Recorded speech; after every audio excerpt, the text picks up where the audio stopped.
ಒಂದು ಕಾಲದಲ್ಲಿ ಹಿಂಗೆಲ್ಲ ನಡೀತಿತ್ತು ಏನಪ್ಪ.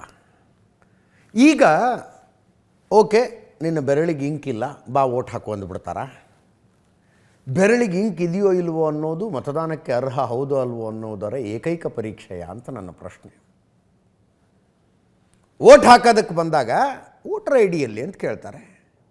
ವೋಟರ್ ಐ ಡಿ ಇಲ್ಲ ಅಂದರೆ ರಿಲೆವೆಂಟ್ ಡಾಕ್ಯುಮೆಂಟ್ ತೋರಿಸ್ಬೇಕಾತ. ಆತ ಯಾರು ಅನ್ನೋದು ಐಡೆಂಟಿಫೈ ಆಗುತ್ತೆ. ಅವನ ಹೆಸರು ಮತದಾರರ ಪಟ್ಟಿಯಲ್ಲಿ ಇದೆಯೋ ಇಲ್ವೋ ಗೊತ್ತಾಗುತ್ತೆ. ಮತದಾರರ ಪಟ್ಟಿಯಲ್ಲಿ ಇದ್ದರೆ ಆತ ಈಗಾಗಲೇ ಓಟ್ ಹಾಕಿದಾನೋ ಇಲ್ವೋ ಅನ್ನೋದ್ರಲ್ಲಿ ದಾಖಲಾಗಿರುತ್ತಲ್ಲವ, ದಾಖಲಾಗಿರುತ್ತಲ್ಲಿ. ಓಟ್ ಹಾಕಿಲ್ಲ ಅಂದರೆ ಮಾತ್ರ ಮತದಾನಕ್ಕೆ ಅವಕಾಶ ಸಿಗುತ್ತೆ. ಒಬ್ಬನೇ ವ್ಯಕ್ತಿ ಎರಡೆರಡು ಸಲ ಬಂದ ಅಂದರೆ ಸಣ್ಣ ಬೂತ್ ಏಜೆಂಟ್ರು ಇರ್ತಾರಲ್ಲಿ, ಪ್ರತಿ ಪಕ್ಷದಿಂದಲೂ ಪ್ರತಿ ಕ್ಯಾಂಡಿಡೇಟ್ ಪರವಾಗಿಯೂ.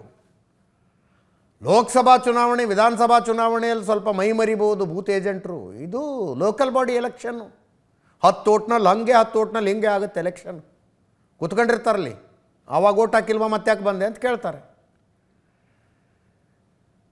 ಭಾರತದ ಚುನಾವಣೆ ವ್ಯವಸ್ಥೆ ತುಂಬ ಮ್ಯಾಚೋರ್ಡ್ ಆಗಿದೆ, ತುಂಬ ಮ್ಯಾಚೋರ್ಡ್ ಆಗಿದೆ.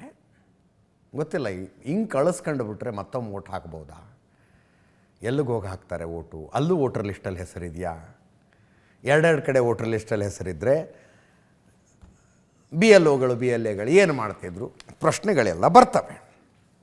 29 ಸ್ಥಳೀಯ ಸಂಸ್ಥೆಗಳು, ಅದರ ವಿವರಗಳನ್ನು ಹೇಳಿದೆ. ಜೊತೆಗೆ ಮೈತ್ರಿ ಕಲಸು ಮೇಲೋಗರ ಅಂದೆ ನಾನು. ಮೈತ್ರಿ ಕಲಸು ಮೇಲೋಗರ. ಏಕನಾಥ್ ಶಿಂಧೆ ಬಣದ ಶಿವಸೇನೆಗೂ ಬಿ ಜೆ ಪಿಗೂ ಕಿತ್ತೋಗಿದೆ. ಅಲ್ಲಿ ಸಂಬಂಧ ಸರಿ ಇಲ್ಲ. ಸ್ಥಳೀಯ ಸಂಸ್ಥೆಗಳನ್ನು ಸ್ಪೆಸಿಫಿಕ್ ಆಗಿ ಇಟ್ಕೊಂಡು ಹೇಳೋದಾದರೆ ಶಿವಸೇನೆ ಶಿವಸೇನೆ ಉದ್ಧವ್ ಠಾಕ್ರೆ ಬಣದವರು ಮಹಾರಾಷ್ಟ್ರ ನವನಿರ್ಮಾಣ ಸೇನೆ ಜೊತೆಗೆ ಮೈತ್ರಿ ಮಾಡ್ಕೊಂಬಿಟ್ರು.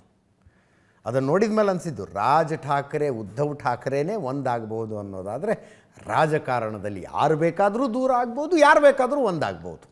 ಆ ಕಸಿನ್ಸೇ ಒಂದಾಗ್ಬಿಟ್ರಲ್ಲ after 17 long years, almost 17 long years. ಇನ್ನೊಂದು ಕಡೆ ಮುಂಬೈ ಮಹಾನಗರ ಪಾಲಿಕೆಯಲ್ಲಿ ಅಜಿತ್ ಪವಾರ್ ಬಣ ಬಿ ಜೆ ಪಿ ಜೊತೆಗಿಲ್ಲ. ಅಲ್ಲಿ ಆ ಪಿಂಪ್ರಿಯಲ್ಲಿ ಶರದ್ ಪವಾರ್ ಬಣದ ಜೊತೆ ಮತ್ತೆ ರಿಯುನೈಟ್ ಆಗಿದ್ದಾರೆ. ಕಾಂಗ್ರೆಸ್ನವರು ಅವರು ಮೈತ್ರಿಲಿಲ್ಲ. ಪಿಂಪ್ರಿ ಮುಂಬೈಯನ್ನು ಹೊರತುಪಡಿಸಿದರೆ 2ನೇ ಅತಿ ಹೆಚ್ಚು ಬಜೆಟ್ ಇರುವಂಥ ನಗರ ಪಾಲಿಕೆ ಅದು. ಅಲ್ಲಿ ಹೋಗಿ ಇವರು ಪ್ರತ್ಯೇಕ ಆಗಿದ್ದಾರೆ. ಇನ್ನೊಂದು ಕಡೆ ಕಾಂಗ್ರೆಸ್ನವರು ಅಂಬೇಡ್ಕರ್ ಮೊಮ್ಮಗನ ಪಕ್ಷ ಇದೆ, ಪ್ರಕಾಶ್ ಅಂಬೇಡ್ಕರ್ರ ಪಕ್ಷ, ಯಾವುದು ವಂಚಿತ್ ಬಹುಜನ್ ಪಾರ್ಟಿ ಅಂತ. ಆ ಪಕ್ಷದ ಜೊತೆ ಕಾಂಗ್ರೆಸ್ನವರು ಮೈತ್ರಿ ಮಾಡ್ಕೊಂಡಿದ್ದಾರೆ. ಶರದ್ ಪವಾರ್ ಜೊತೆಗೆ ಉದ್ಧವ್ ಠಾಕ್ರೆ ಬಣದ ಜೊತೆಗೆ ಅವರ ಮೈತ್ರಿ ಇಲ್ಲ. ಹೀಗಾಗಿ ಅಂತಿಮ ರಿಸಲ್ಟು ಏನಾಗುತ್ತೆ ಅನ್ನೋದು ಬಹಳ ಇಂಟ್ರೆಸ್ಟಿಂಗ್ ಇದೆ. ಅನೇಕ ಎಕ್ಸಿಟ್ ಪೋಲ್ಗಳು ಬಿ ಜೆ ಪಿಗೆ ಅಪ್ಪರ್ ಹ್ಯಾಂಡ್ ಇದೆ ಅಂತ ಹೇಳ್ತಾ ಇದ್ದಾವೆ. ಆಡಳಿತ ಪಕ್ಷಕ್ಕೆ ಸ್ಥಳೀಯ ಸಂಸ್ಥೆಗಳ ಚುನಾವಣೆಯಲ್ಲಿ, ಬೈ ಎಲೆಕ್ಷನ್ಗಳಲ್ಲಿ ಸಹಜವಾಗಿ ಒಂದು ಅಪ್ಪರ್ ಹ್ಯಾಂಡ್ ಇರುತ್ತೆ. GVC ಅವರು ಹೇಳಿದ್ದಾರೆ, ಮುಂಬೈ ಮಹಾನಗರ ಪಾಲಿಕೆದ್ದಿದ್ದು 227 ವಾರ್ಡ್ಗಳಿದಾವಲ್ಲಿ 114ರಲ್ಲಿ ಗೆದ್ದಂಥವರು ಅಧಿಕಾರಕ್ಕೆ ಬರ್ತಾರೆ. GVC ಎಕ್ಸಿಟ್ ಪೋಲ್ನವ್ರು ಹೇಳ್ತಾರೆ ಬಿ ಜೆ ಪಿ ಮೈತ್ರಿಗಳೊಂದಿಗೆ ಸೇರಿಕೊಂಡು 138 ಗೆಲ್ಲುತ್ತೆ ಅಂತ. ಠಾಕ್ರೆ ಬ್ರದರ್ಸ್, ಉದ್ಧವ್ ಠಾಕ್ರೆ ಮತ್ತು ರಾಜ್ ಠಾಕ್ರೆ ಸೇರಿ 59 ಗೆಲ್ತಾರಂತೆ. ಕಾಂಗ್ರೆಸ್ ಮೈತ್ರಿಯ ಪಕ್ಷಗಳ ಜೊತೆಗೆ ಸೇರ್ಕೊಂಡು 23 ಗೆಲ್ಲಬಹುದು, ಇತರೆ 7 ಅಂತ ಮುಂಬೈ ಮಹಾನಗರ ಪಾಲಿಕೆಯದ್ದು. ಆಕ್ಸಿಸ್ ಮೈ ಇಂಡಿಯಾದವರು 131ರಿಂದ 151 ತನಕ ಬಿ ಜೆ ಪಿ ಅಲಯನ್ಸ್ ಗೆಲ್ಲಬಹುದು ಅಂತಾರೆ. ಠಾಕ್ರೆ ಬ್ರದರ್ಸ್ 58ರಿಂದ 68. ಸಕಾಲ್ ಎಕ್ಸಿಟ್ ಪೋಲ್ ಹೇಳ್ತಾ ಇದೆ 119 ತನಕ ಬಿ ಜೆ ಪಿ ಮೈತ್ರಿ ಗೆಲ್ಲತ್ತೆ.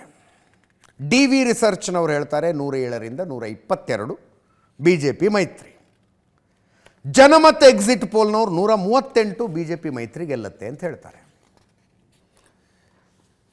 ಇನ್ನೊಂದು ಯಾವುದು JDS ಎಕ್ಸಿಟ್ ಪೋಲ್ ಅಂತಿದೆಯಪ್ಪ, ಇವರು ಮಾಡಿದ್ದಾರೆ. JDS ಅಂದರೆ ಜನತಾದಳ ಸೆಕ್ಯುಲರ್ ಅಲ್ಲ, JD group of social research. JDS exit poll 127ರಿಂದ 154 ತನಕ ಬಿ ಜೆ ಪಿ ಮೈತ್ರಿ ಗೆಲ್ಲತ್ತೆ ಅಂತ ಅವರು ಹೇಳ್ತಾ ಇದ್ದಾರೆ. ಲೆಟ್ಸ್ ಸಿ, ನಾಳೆನೇ ರಿಸಲ್ಟ್. ಭಾಳ ಏನು ಕಾಯಬೇಕಾಗಿಲ್ಲ. ನಾಳೆ ಇದ್ರದ್ದು ಅಪ್ಡೇಟ್ ಕೊಡ್ತೀವಿ, ನಾವು ಅಪ್ ಟು ಡೇಟ್ ಕೊಡ್ತೀವಿ. ಮುಂದಿನ ಸುದ್ದಿಗೆ ಹೋಗೋಣ ಈಗ.